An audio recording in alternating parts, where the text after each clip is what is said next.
अस्सलाम वालेकुम। ईरान को अमेरिका के खिलाफ एक बहुत बड़ी सिफारती कामयाबी हासिल हुई है और ये कामयाबी किसी और वजह से नहीं बल्कि ईरान की अपनी डिटर्मिनेशन और मुस्तहकम पॉलिसी और मजबूत दिफा की वजह से सामने आई। जिस तरह से उसने अमेरिका का डट कर मुकाबला किया और घुटने टेकने से इनकार किया है, उसको एक बहुत बड़ी सफारती कामयाबी मिली है और वो ये है कि अब अमेरिकी पॉलिसी में एक बहुत बड़ा यू टर्न सामने आया है और वो ये यू टर्न है कि अमेरिका अब इस बात पर तैयार हो गया है कि ईरान को न्यूक्लियर एनर्जी रखने की सिविल मकासद के लिए इजाज़त दे दी जाए। वेपन्स वो ना बनाए लेकिन उसको सिविल न्यूक्लियर टेक्नोलॉजी रखने की इजाज़त दे दी जाए। ये कौन कह रहा है? ये क्रिस वाइट साहब कह रहे हैं। क्रिस वाइट जो वज़ीर तवानाई है अमेरिका के, और उन्होंने कहा है कि ईरान को हम हक देने के लिए तैयार है, ईरान अगर चाहे तो ये रख सकता है। आने वाले मुज़ाकरात में यकीनन ये बात सामने आएगी। लेकिन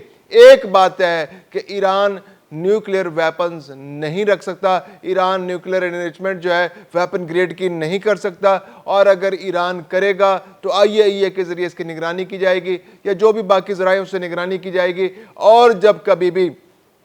ईरान वायलेशन करेगा तो अमेरिका उस पर हमला करके उसको तबाह कर देगा। ये जो सैंक्शंस पहले से लगी हुई हैं उनको और शदीद कर देगा। तो ये एक नई सूरत हाल सामने आई है। इस सूरत हाल का हम आज जायज़ा लेंगे। मैं हूं खुर्रम कलीम और आप देख रहे हैं 24 न्यूज़ डिजिटल।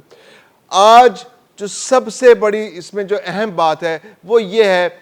कि ईरान ने जो डिटर्मिनेशन शो की है जंग के अंदर, जो पिछले 4-5 महीने से जो जंग मुसल्लत की गई ईरान के ऊपर, और उससे तवक्को अमेरिका ये कर रहा था कि ईरान फौरी तौर पर घुटने टेक देगा, अमेरिका के तमाम मुतालबा तस्लीम कर लेगा। जोहरी तवानाई जो अफसूदा, उसके बाद जो एनरिच्ड यूरेनियम मौजूद है वो घुटने टेक कर अमेरिका के सामने हाथ जोड़कर उसके हवाले कर देगा, या अमेरिका जिस मुल्क को कहेगा उसके हवाले कर देगा और अमेरिका के तमाम मुतालबात मान लेगा। जो जो वो कहता चला जाएगा वो करता चला जाएगा। और रिजीम चेंज की बात हो रही, रिजीम चेंज हो जाएगा, पासदारान की छुट्टी हो जाएगी, वहाँ के जो सुप्रीम जो कमांडर हैं उनको इररेलेवेंट कर दिया जाएगा और जो सियासी लोगों के हाथ में क़यादत आ जाएगी। लेकिन ऐसा कुछ भी नहीं हुआ। ईरान अपनी जगह पर आज भी मुस्तहकम खड़ा है। अमेरिका हमला करता है तो उसका तुर्की ब तुर्की जवाब देता है, अपनी सलाहियत के मुताबिक, पूरी सलाहियत से, अपने जो कैपेबिलिटी है उसके मुताबिक अकॉर्डिंगली पूरा हमला, पूरी जवाबी कार्रवाई करता है, अमेरिका के मफादात को नुकसान पहुंचाता है। मशरिक़ वस्ता के अंदर जो अमेरिका के फौजी अड्डे हैं, अब शायद ही उनमें कोई बचाव, फौजी तो पहले ही भाग गए थे हमलों के बाद, फ्लीट भी गायब हो गए वहाँ से, जो बहरीन के अंदर जो फ्लीट था, और अब अमेरिका जो है बहुत लिमिटेड वहाँ पर उसकी प्रेजेंस है, और अगर कहीं है तो वो भी ख़तरे में रहती है। तो अब अमेरिका जो है वो ये चाह रहा है कि ईरान जबकि नहीं मान रहा, ईरान न्यूक्लियर टेक्नोलॉजी के हवाले से भी पीछे हटने को तैयार नहीं है, मुज़ाकरात भी हो रहे हैं और सारी बातें हो रही हैं, हमला करने से भी कोई मकासद हासिल नहीं हो रहे, तो क्यों ना ये न्यूक्लियर टेक्नोलॉजी जो है जिससे ईरान को रोका जा रहा है, ये ईरान को बेच दी जाए। यानी अमेरिका ये चाह रहा है अब कि ईरान न्यूक्लियर टेक्नोलॉजी पर खर्चा करे, न्यूक्लियर टेक्नोलॉजी जो है वो किसी और मुल्क से नहीं बल्कि मुज़ाकरात के ज़रिए तय की जाए कि वो अमेरिका से सिविल पर्पस के लिए न्यूक्लियर टेक्नोलॉजी हासिल करे। वेपन ग्रेड वो नहीं होगा, उसके पास जो यूरेनियम अफसूदा है, जो वेपन ग्रेड यूरेनियम जो अफसूदा उसके पास है, उसके बारे में तो अभी फौरी तौर पर नहीं आया। अमेरिका पहले भी कह चुका है कि उसको तो ईरान के पास नहीं रहने दिया जाएगा। लेकिन जो सिविल मकासद के लिए जो न्यूक्लियर टेक्नोलॉजी है वो ईरान को इजाज़त देने की ये तासुर मिला है, बल्कि आज तो बाकायदा ऐलान क्रिस वाइट ने कर दिया है कि ईरान अगर चाहे तो ये कर सकता है। अब इसके पीछे जो रीज़न सबसे बड़ी नज़र आ रही है वो ये है कि जुलाई 2026 के अंदर अमेरिका ने सऊदी अरब के साथ भी जो सिविल मकासद के लिए न्यूक्लियर टेक्नोलॉजी की एक डील की है।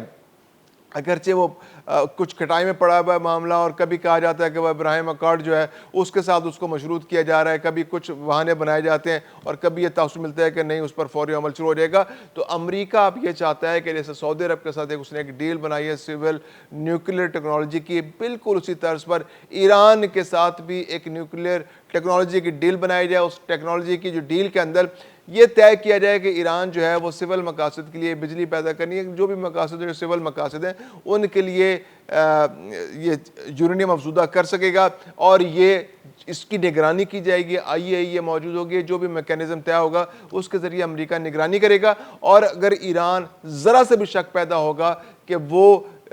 ویپن گریڈ یورینیم جو ہے افزودہ کر رہا ہے تو اس پر پابندی لگا دی جائے گی. جیسے کرس وائٹ نے کہا ہم فوری طور پر حملہ کر دیں گے, اس کے ریئیکٹرز تباہ کر دیں گے. تو ایسے میں امریکہ کو ایک ایج حاصل ہو جائے گا. ایک تو وہ ایران کو انگیج کرنے میں کامیاب ہو جائے گا, ایران کے ساتھ اس کے مذاکرات ہوں گے, ایران اسی سے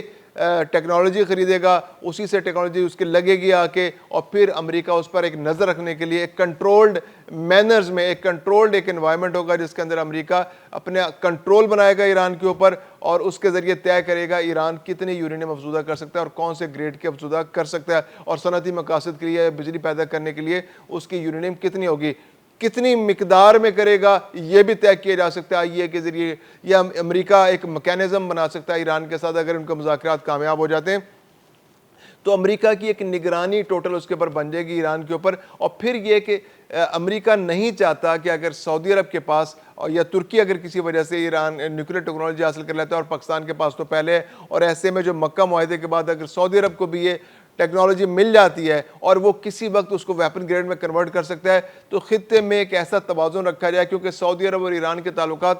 بہت اچھے نہیں رہے, کبھی بھی بہت اچھے نہیں رہے, اور ان دونوں کے آپس میں ریزرویشنز ہیں اپنے خارجہ پالیسی کو لے کر. تو اگر ایران کو بھی ایسے موقع پر یہ نیوکلیر ٹیکنالوجی دے دی جاتی ہے تو خطے کے اندر ایک طاقت کا توازن بن جائے گا. سعودی عرب اور ایران کے ساتھ ایران امریکہ جو ہے ایک ہی طرز پر ڈیل کر سکے گا. اور آج ایران کے پاس یہ ایک ہتھیار بھی آ گیا ہے مذاکرات کی ٹیبل پر کہ جناب آپ نے تو سعودی عرب کو نیوکلیر ٹیکنالوجی دے رکھی ہے اور آپ ہمیں کہہ رہے ہیں کہ ہم اس کو استعمال نہ کریں, ہم اس کو بالکل استعمال نہ کریں, ہم سول مقاصد کے لیے بھی استعمال نہ کریں, کیونکہ آپ ہمیں ہر وقت شک میں رکھتے ہیں کہ ہم اس کو ویپن گریڈ پر لے جائیں گے. تو ایران مذاکرات کے ذریعے یہ بات منوانے کی پوزیشن میں آ گیا ہے. اب امریکہ کے پاس دو آپشنز ہیں. ایک آپشن تو یہ ہے کہ وہ ایران کو بالکل منع کر دے کہ نہیں جناب آپ نے کسی بھی طرح کی یورینیم افزودہ نہیں کرنی کیونکہ آپ کا ٹریک ریکارڈ اچھا نہیں ہے, آپ چپ چپا کے کام کرتے ہیں. اور دوسری آپشن یہ ہے کہ امریکہ نہ صرف اس کو اجازت دے دے سول مقاصد کے لیے